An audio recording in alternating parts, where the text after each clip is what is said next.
je vous emmène avec moi dans l'atelier de Monsieur Midam, dessinateur et scénariste belge qui nous a fait découvrir son univers. Bonjour Midam. Bonjour Irène. Merci de me recevoir chez toi.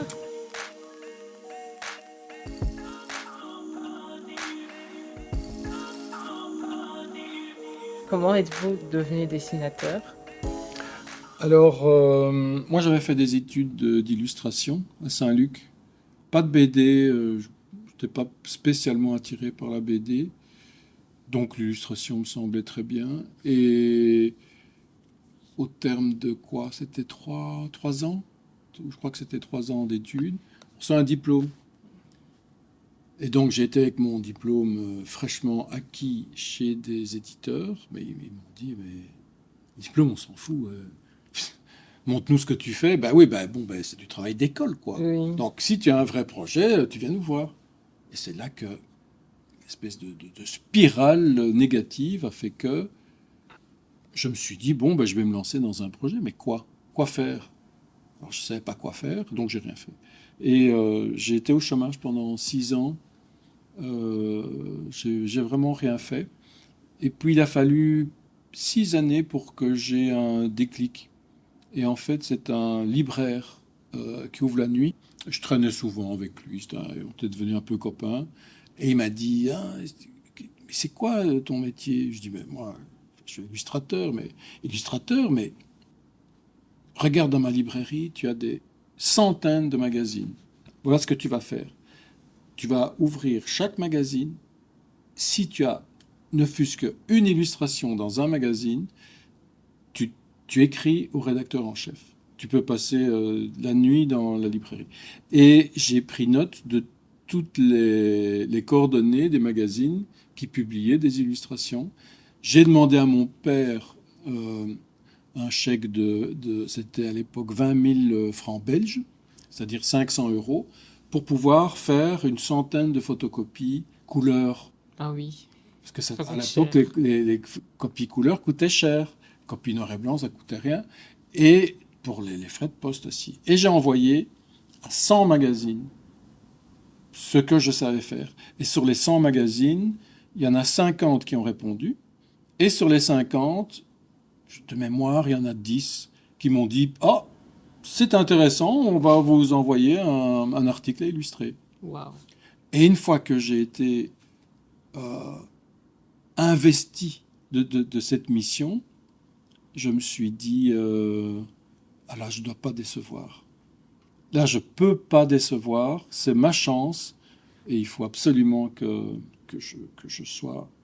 je mette à fond là-dedans, que je puisse fournir un travail parfait pour qu'il puisse se dire, il est génial, il n'est pas cher, on va lui faire confiance. Oui. Et un des magazines, c'était le magazine Spirou. Wow. Mais je ne savais pas faire de la bande dessinée. Donc, au départ, ils m'utilisaient uniquement comme bouche-trou. C'est-à-dire, je me rappelle, à l'époque, il y avait la cassette du Roi Lion, la cassette, hein, la VHS Oui. du Roi Lion qui sortait, et ils m'ont demandé de faire un petit dessin pour illustrer la news, quoi. C'est tout. Et ça, c'était les premiers petits dessins. Et ça a duré 1 an. Et après 1 an, ils m'ont dit, écoute, il y a une rubrique de jeux vidéo, le gars qui s'en occupe, il en a marre, tu veux la reprendre? Et j'ai dit, oui, mais j'aimerais bien m'essayer à la bande dessinée. Il dit, on n'a pas la place. C'est une page avec toute la rubrique. Il dit, mais éventuellement, ce qu'on peut faire, c'est faire ta BD en petit et la rubrique autour. Je dis, moi, je prends tout ce que vous me donnez.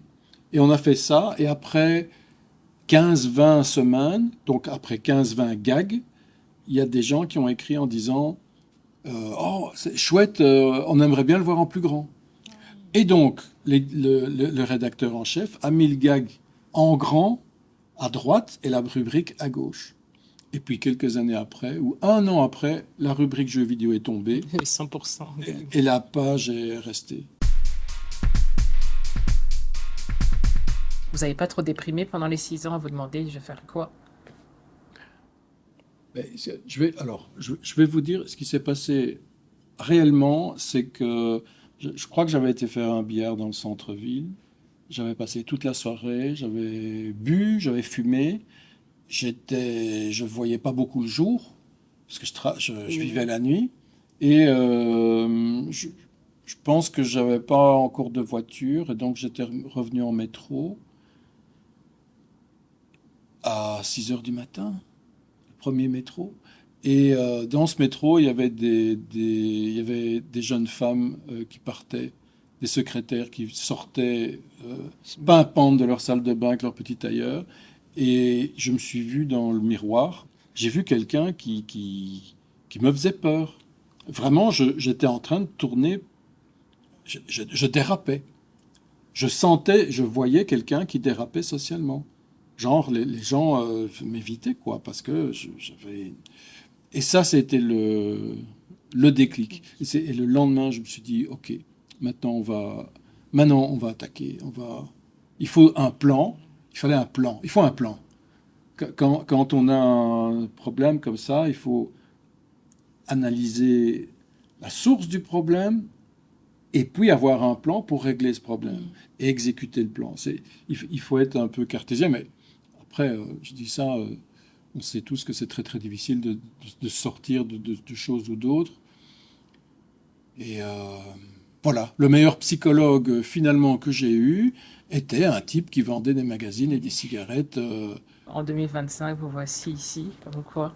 Voilà. Et vous avez eu, enfin, des moments où vous avez eu envie de vous dire, OK, je vais arrêter tout ce qui est bande dessinée. Non. Alors là, je peux vraiment pas me plaindre parce que j'ai eu des problèmes de luxe. C'est-à-dire que quand le succès est arrivé, évidemment, il y a de l'argent qui arrive en même temps et les contrats deviennent de plus en plus compliqués. Pourquoi? Parce qu'ils couvrent une gamme de produits de plus en plus large. Il y a les dessins, les scénarios, et puis les adaptations, et puis le merchandising, et puis ceci, cela. Et là, on commence à s'engueuler. Et donc, il faut s'entourer d'avocats qui coûtent une fortune, qui sont très contents que vous ayez des problèmes parce que ça les fait travailler. Et donc, vous avez parfois l'impression que tout le monde est contre vous. Tout le monde. Donc, il y a eu un moment comme ça, c'était vers 2007, 2008, 2009, je crois que j'ai rien fait. J'étais au sommet j'avais fait ma plus grosse vente et je me suis engueulé avec l'éditeur à un tel point que je ne voulais plus travailler. Et donc j'ai déposé le crayon, j'ai arrêté complètement, je me suis fâché tout rouge et puis après je me suis auto-édité. C'est comme ça que vous êtes devenu indépendant? Non. Je me suis auto-édité pendant 4 ans et je me suis rendu compte que oui, l'éditeur avait des torts, mais j'ai compris c'était quoi aussi le métier d'éditeur en le pratiquant. Oui. C'était très compliqué et je perdais un petit peu mon temps en réunion plus que en création. Et donc, du coup, je me suis dit, quelques années après, OK, je vais repartir dans un circuit classique, avec un éditeur qui va me couvrir, qui va s'occuper de tous ces problèmes, problèmes de distribution, problèmes de... Vous savez, il fallait aller voir les commerciaux, il fallait les motiver soi-même. Il y avait une confrontation avec ces commerciaux. Genre, ils étaient 25, ils se partageaient 25 régions dans la France. Chacun avait une idée. Ils disaient, mais tu sais, pour ta couverture, la prochaine, il faut du rose. Hein. Un autre qui disait, non, du rose, surtout, si tu fais du rose, tu es mort. Il faut du bleu. Et donc, j'étais là-dedans et j'aimais pas ça. Donc, je préférais que quelqu'un s'occupe de tout ça. Et donc, je suis reparti chez un éditeur tout à fait lambda, mais je voulais plus du Puy parce que je m'étais fâché avec eux. Et donc, j'ai été à la concurrence chez Jacques Glénat. À l'époque, il faisait Titeuf. Donc, il était content d'avoir Titeuf et Kid Paddle en même temps. Et puis, je ne me suis pas entendu non plus avec lui. On s'est fâché aussi. Oui, je me fâche un peu avec tout le monde. Et finalement, je suis retourné chez Dupuis parce qu'il y avait pas mal de têtes qui avaient changé. Ok. Oui, dont le directeur général que j'ai rencontré. Je lui ai expliqué exactement comme je suis en train de t'expliquer. Il y a eu ça, il y a eu ça. Allez, j'ai signé ce contrat. Regarde, tu vois, vous n'avez pas respecté. Et il a dit, là je suis d'accord, là je suis pas d'accord, là je suis d'accord, là je suis pas d'accord. Écoute, entendons-nous. Et on s'est entendu et voilà, on a trouvé un modus vivendi tout à fait acceptable. Et voilà, pour le moment, tout se passe bien. On sort 2 albums par an, mais bon, j'essaye de. Moi, j'ai levé le pied en termes de bande dessinée. J'ai beaucoup donné. J'ai eu pendant des années des journées de 15 heures. 15 heures de travail pendant des années, samedi, dimanche. Des années où j'ai pas pris de vacances. Ou si j'en prenais, je travaillais en vacances les scénarios. J'ai beaucoup travaillé. Euh, et donc, depuis maintenant 4 5 ans, bah, je prends du temps pour faire des choses comme ça. C'est-à-dire, je fais des peintures, des illustrations, de la sculpture, des bas-reliefs, des brous de noix, des encres, des choses qui ont un cousinage avec Kit Paddle, mais c'est pas du Kit Paddle pur, pour un peu explorer. Et bon, en général, les éditeurs se frappent le fond de l'index, on dit mais qu'est-ce qu'il fait? Mais ils auraient raison si je ne faisais plus que ça. Oui. Mais j'ai pris la mesure du succès et ce serait vraiment dommage de ne plus produire d'albums. Donc j'ai un studio pour Game Over, un studio pour Kid Paddle et bah, c'est moi qui gère les choses. Je corrige tout, tout passe par moi, mais on fait des brainstorming entre scénaristes pour pouvoir proposer au lecteur quelque chose de toujours, j'espère, garder un bon niveau. Voilà. Et comment vous faites pour toujours faire garder la place à la créativité et également euh, faire en sorte que Kid Paddle soit indémodable? Alors, la créativité, c'est inné, c'est-à-dire que j'y pense tout le temps. Enfin, sans vous faire influencer, pour garder l'essence même de Kid Alors, Paddle. il faut se faire influencer, il faut chercher des influences chez les autres Oui. parce que la créativité ne naît pas de rien. Ouais. Si, mais On s'inspire. tu me mets dans une pièce pendant 20 ans avec des pages blanches, je vais me répéter. À un moment, c'est sûr et certain que je vais me répéter. Alors, il faut ouvrir Internet, il faut regarder à gauche, à droite, il faut se nourrir de tout ce qui est autour, au risque parfois de, de, de, Plagier. de plagier quelque chose. Alors, on peut voir quelque chose et dire, ah, ça c'est chouette, j'ai envie de le faire à ma manière. Ça, on peut. Ça, on peut.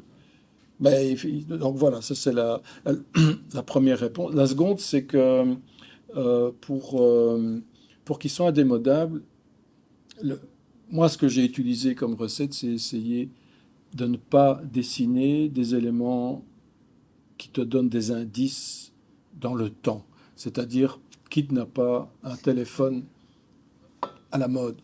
Ce qu'il faut faire, c'est, s'il téléphone, eh ben, c'est son grand-père qui lui aura donné son vieux téléphone qui n'a pas d'âge. C'est malin, ça. Les voitures, c'est compliqué. Parce que si vous mettez si vous mettez une Tesla, vous savez que d'office que c'est après 2010. Oui. Et donc il faut dessiner une voiture qui évoque les voitures. Celui qui a compris ça, c'est Disney avec Mickey. Tous les objets, les téléphones et les voitures dans Mickey sont des voitures de Mickey. C'est pas des voitures, vous voyez. Donc c'est idem dans les vêtements. Moi, j'ai toujours du mal à habiller mes personnages. J'aime pas trop faire les habits parce que on peut. on peut estimer l'âge de l'univers, voilà, via les habits. Le premier album de Kid Paddle est sorti en 96 chez Dupuis, et le commercial qui était en charge à l'époque m'avait dit on va faire un plus produit, c'est-à-dire on vend l'album avec un petit gadget. Et le gadget, c'était des POX. Donc c'était des rondelles en carton que les enfants mettaient par terre, et avec une rondelle en plastique, caoutchouc, ils tapaient dessus, et toutes les rondelles qui se retournaient, ils avaient gagné. C'est un genre de bille réinventé. Ça, c'est 96. Et il me dit, ce qui serait chouette, c'est que tu fasses un gag avec des POX dans la BD. Je dis, mais des POX dans 5 ans, il n'y a plus personne qui va savoir. Donc le gars qui va lire un gag de Kid Paddle sur les POX, il va se dire, oula, c'est ringard. Je jouais à ça, mais c'est complètement dépassé. Donc, il faut être prudent. Et je suis très prudent à ce niveau-là. Est-ce qu'on peut faire un petit test dans votre atelier dessin pour nous montrer